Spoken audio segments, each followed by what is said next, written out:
Imagine if suddenly no one noticed you existed. That's what happened to this dude after he woke up as a ghost. Now he has to solve what happened to him and try to communicate to others. We start off with a bunch of people at a dinner table outside a house. They're celebrating Nick. His mom is giving a speech and she mentions that Nick's dad is late. Nick stands and leaves the table. He goes to cut a cake which has his face on it, then walks into the house, sits on a stool, and points a pistol at his face. But just before he shoots, he wakes up. It was all a dream. Now he's at breakfast with his mom, and that's a funny-looking smiley breakfast for a grown man. He asks his mom if she has thought about some writer's course in London that he wants to go for, and it doesn't look like she's in support of it. So he turns a smile on his breakfast into a frown. And now he's on his way to school on his bicycle. At school, we see him do a business exchange. He did homework for some guy. After handing the homework to the guy, his girlfriend sneaks up on him, asking if he'd be coming for a party tomorrow night, but he says he can't because he'll be busy. Next, we see two guys and a girl trying to get some money from this guy. Apparently, he owes them. The leader of the gang, Annie, threatens him with a knife, but she doesn't really do anything except scratch him on the finger. Now we're in Nick's class and a guy's reading his homework to the class. The teacher asks Nick to top that. He goes to the front of the class, sits on the table, and reads his own work. It's good poetry, but his classmates seem bored out of their minds. So once the bell goes, they all pack their bags and leave. The students are now in the cafeteria. The guy who was scratched is Nick's best friend, Pete. Nick is telling Pete he needs to stand up for himself and not let people push him around. Pete says he can't. So Nick goes to fight for his friend. He goes and pays off Pete's debt and whispers in Annie's ear, "You are so broken." Dude really thought he was going to get away with that, but Annie only gave it a few seconds then attacked him, landing some punches on his face. Now two of them are waiting to see the principal and are having a little heart-to-heart. She tells him he's not better than her because he sells essays. He admits that he's a hypocrite, then the principal comes and sends Annie home. Then he turns to Nick and tells him to stop wasting his time on lost souls like Annie Newton. She has no future. You do. Don't let us down, he says. And Nick's only reply is, "Can I leave now?" Then we see Annie back home. Her stepmother hasn't made her brother dinner, so she confronts her about it. This causes an argument between her dad and stepmom, but Annie just goes upstairs and makes a sandwich for her brother, Victor. Victor asks her if she'll be going out tonight, and she says yes. You can see the boy's mood change. Over at Nick's house, we see Pete arrive and tease him about getting beat up by a girl. Relatable. Pete now asks Nick about that same party, and Nick says he won't even be around by tomorrow. He'll be in London for the writer's program. His mom doesn't even know, but he's going anyway. According to him, she's always trying to micromanage him and be on top of everything, but he's not going to let her have this one. Now we see Annie get in a car with her boyfriend, Marcus, and they're off to rob a jewelry store. Annie smashes the glass, grabs some jewelry, runs back to the Mercedes which Marcus just stole, and he drives off. The next morning, Annie gets ready for school and is leaving with the bag. Marcus asks her to leave the bag with him, but she refuses and says he'll do nothing about it. But he actually does something. He takes his phone and puts a call through to the police. Oh, what a rat. At school, we see Annie take the bag and put it in her locker. When she closes her locker, she sees Pete giving her a stare down. A few minutes later, the cops show up, open her locker, find the jewelry in the bag, and take her away. She calls Marcus from the station and gives him the update. He asks if she has any idea how they found out, and she says she does, and she'll take care of it. Do you really? Anyway, after the call, she leaves the station ready to exert revenge on the person she's so sure ratted her out to the cops. Now we see Pete saying goodbye to Nick. They hug and Nick goes home where his mom has found out about his ticket to London. Apparently, the airline called to say that the time of his flight has been changed. She confronts him about it. He apologizes and said he was trying to talk to her about it. But she notes that he has had the ticket for weeks, so he was going to go no matter what she said. But she's shocked he was just going to leave without saying a word. She says she feels like she has been living with a stranger. Nick is now in his room getting ready to leave. He takes a watch and puts it in his pocket. Then we see Pete walking pretty briskly, and boom, some guy comes and punches him from nowhere. It's Annie's guys. They take him to Annie. She thinks it's him who ratted her out, so she's beating him up, trying to get him to admit to something he didn't do. The torture is too much for him to bear, so he says he'll tell her who did it. Boy, who are you about to implicate now? The answer is his best friend, Nick. Well, you just have to understand his rationale. It's not like he's a snake or anything. He just expected that Nick would have left the country by now, and Annie would not have anybody to beat up. But unfortunately for everyone, Nick's flight got delayed, so he's at the party asking his girl if she wants to go to London. While they hang out, he throws her the ticket and tells her to have a good time. It would appear that his mom's little speech changed his mind and he no longer wants to go. And you know that isn't good news for anybody. He's walking back home when a car starts chasing him and then pushes him to a ditch. It's Annie and her boys. They're beating him up now. Pete comes out of the car, tries to explain his rationale, but nobody's listening to him. Annie now picks Nick up and asks him, "Who's broken now?" And he still answers, "You are." We all love a guy with some balls, don't we? Okay, that may have come out wrong. Anyway, Nick's balls earn him a few more punches and a hard kick to the face. That kick kills him, so they go and dump his body in a hole. During the process, Nick's watch falls, but nobody notices it. I could forgive Pete before, but not now. How would you allow yourself to be part of that?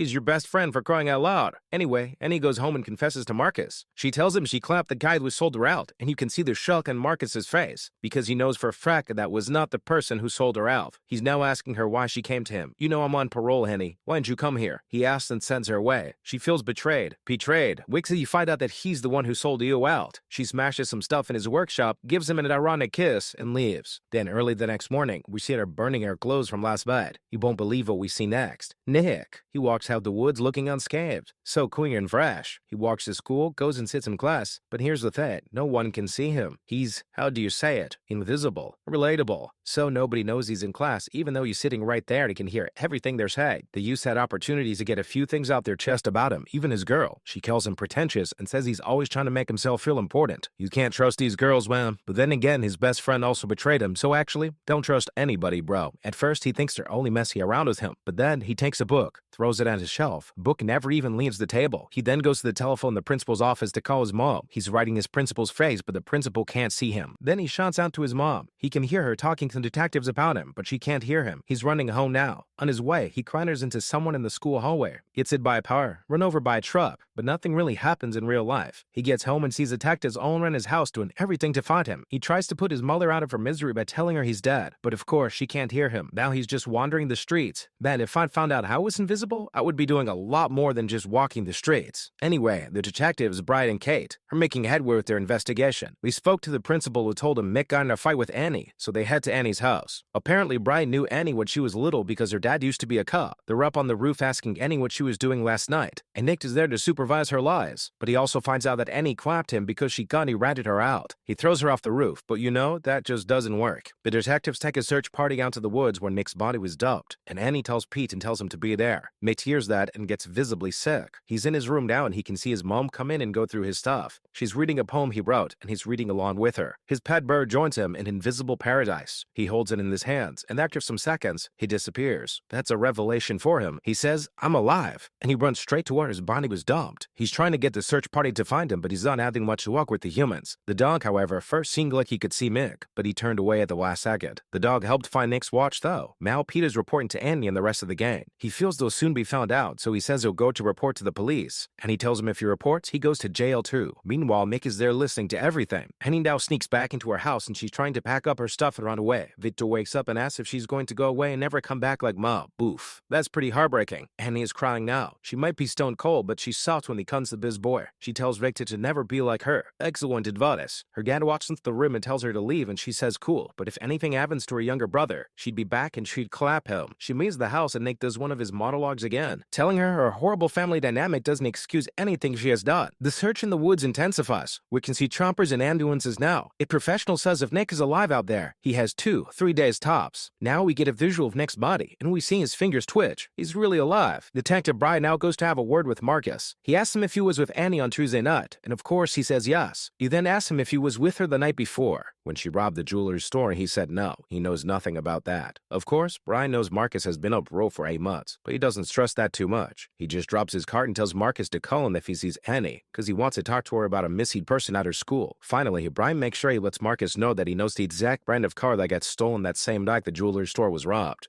Nick is now telling his mom how he knows this won't change a thing for her, for she always has everything under control. He's shouting at her, shaking her, scattering everything on her table, even throwing a chair through the window. But of course, none of that actually happens. A few moments later, his mom breaks down and starts crying. She's really weeping and calling out Nick's name. Pete is taking a walk under the rain where Marcus comes from nowhere, grabs him, and points a gun at his chest. Marcus tells Pete that he's being followed by the police, and he actually is. He takes him into the woods and Pete points to him where the body was dumped. The next day, Marcus tries to trick Annie to come to a location so he can clap her, but she says break something, so she calls Pete and tells him to go instead. Pete goes and is followed by Detective Kate, after Nick did his best to get her to wake up and look. Pete is out the bridge with the two guys while Annie is watching from a distance, but then Marcus comes from behind her and points a gun at her back. He takes her to the bridge where the rest of the guys are and tells Pete to go home. He runs home. You can see how thankful he was that he was asked to go. Marcus says they have to move quickly because there's a tail on Pete, and he's right, but it's too late now. The cops are already here. Annie then grabs a shotgun from Marcus and is pointing it at the cops, but they're surrounded now. But Annie is one hell of a survivor. She manages to climb out and escape. While she's running away, Nick screams, "They'll catch you, Annie." It seems like she heard him, because she turns around and yells something. So Nick goes, "She heard me."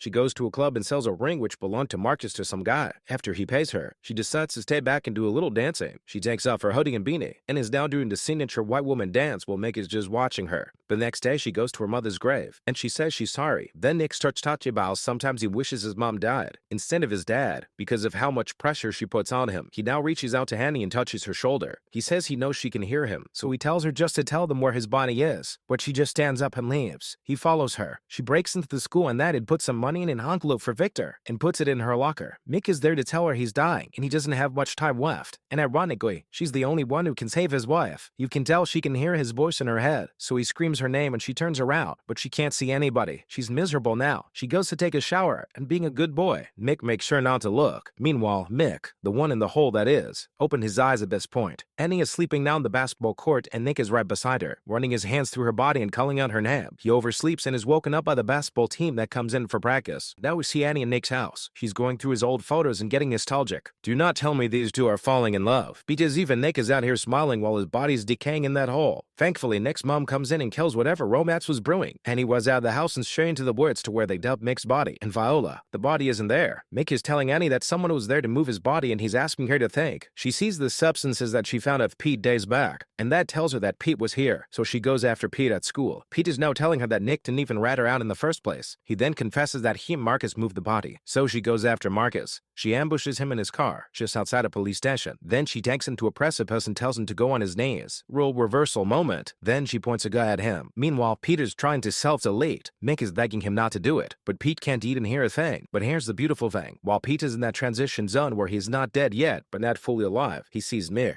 They can see and talk to each other. Mick is now asking Pete where he moved the body to at the same time Annie is asking Marcus the same question. They both answer about the same tub. After they do, Pete's parents rush into his room and find him in the state he's in, and Annie just leaves Marcus and turns around to go find Mick. But not clapping him turns out to be not a very good idea, because Marcus stands up and shoots her. She doesn't die though. She has enough in her to shoot him and stand up and call Detective Bryant. She tells him where Nick is and tells him she left something for her brother in her locker, and he should make sure Victor gets it. The cops rush off to the dam where Nick's body is, but of course, Mick gets there before them. He finds his body and he's now touching himself. Oh no, not in that way. He's with his body now, but you know, he can't save himself. And dam gates open and Nick is drowning. Tank calls for the gates to be closed and now the cops are looking for Nick. Brian finds him, they all rush there. Indeed, he's alive. He rushes him into the ambulance and Annie's there watching from a very far distance. She's still bleeding. She gets into her car and sort of blacks out for some time. She's woken up later in the evening by a cop who asks her to come down from the car, but she doesn't and just drives away instead. As expected, they start chasing her. At the hospital, Nick's mom is watching as the doctors try to save her son. The police finally surround Annie and they all have guns pointed at her, but she hears Nick's voice in her head saying, "I need you, Annie. I need you." And that was all the fuel she needed. She steps on the accelerator and drives through the police blockade. She gets to some place, dumps the car, and completes her journey on foot. Where does she go? The hospital, of course. Mick directs her to where his body's being operated on. She gets there and Nick's mom goes, "You have some nerve," the moment she sees her. Mick tries to play peacemaker, but, you know, Mama can't hear you, so Annie has to do it all on her own. She says she just has to talk to Nick, but Nick's mom wants to slap out her face. Annie then tells her that Nick is here, that she can feel him and hear him, that she knows what he wants. Of course, she doesn't believe her. So on Mick's directive, Annie tells Nick's mom about that time she was in his room reading his poems, and how he was with her then. She now asks Annie what she wants, and Annie says she just needs to see Mick. She can help him, but his mom says no. Annie hands her gun, and says she knows she can bring him back. She finally lets her go in. Penny is now running her fingers through Nick's body. She apologizes to him and begs him not to go. She takes off her necklace, which once belonged to her mom, puts it in his head while she joins him on the bed and still goes with him. When she does that, the invisible Mick disappears, and the real Nick wakes up and calls Annie's head. Annie says she wanted to do one good thing, and Mick tells her she did. She says it. Then Annie taps out. Then we see Victor playing with a toy plane, and Nick shows up and has a conversation with him. Victor says his sister died, and Mick says they should send her a message. Victor's message is simple and short. "Hey, Annie." So Nick writes that on the plane for him. They fly it. Moral to story? I don't know, but that was sad.